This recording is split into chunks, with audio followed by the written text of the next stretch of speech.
திண்டிவனம் அருகே அன்னம்புத்தூரில் 7ஆம் நூற்றாண்டை சேர்ந்த பல்லவர் கால ஐயனார் சிலை கண்டெடுக்கப்பட்டுள்ளது. இச்சிலை தனித்தன்மை வாய்ந்ததாக கருதப்படுகிறது. திண்டிவனம் அருகே உள்ள அன்னம்புத்தூர் கிராம மக்கள் அங்குள்ள ஏரியில் ஐயனார் சிலை ஒன்றை வழிபாடு செய்து வந்தனர்.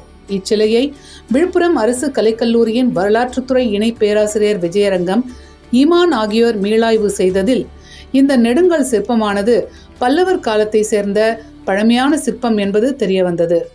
நெடுங்கல் சிற்பத்தை படிமம் எடுத்தபோது பிரம்மாண்டமான தலை அலங்காரத்துடனும் இடைக்கச்சை அணிந்தும் ஐயனாரின் இடுப்பில் குறு வாளுடன் காது, மார்பு, கைகள் மற்றும் கால்களில் அணிகலன்களுடனும் காணப்பட்டன.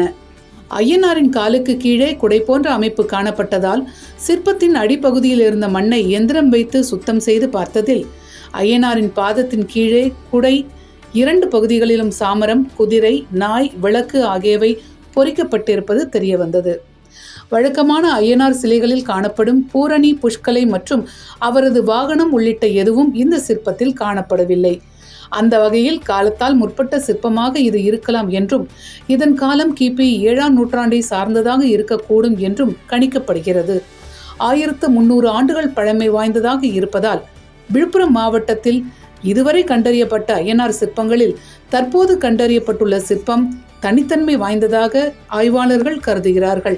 அன்னம்புத்தூர் கிராமத்தில் பல்லவர் காலத்தில் சிவாலயம் இருந்து மறைந்துள்ளது. இதற்கு ஆதாரமாக பல்லவர் கால ஆவுடையார் ஒன்றும் இங்கு காணப்படுகிறது. மேலும் இதே காலத்தை சேர்ந்த கொற்றவை, விநாயகர் சிற்பங்கள் புதுப்பித்து கட்டப்பட்டுள்ள சிவாலயத்தில் வழிபாட்டில் இருந்து வருகின்றன.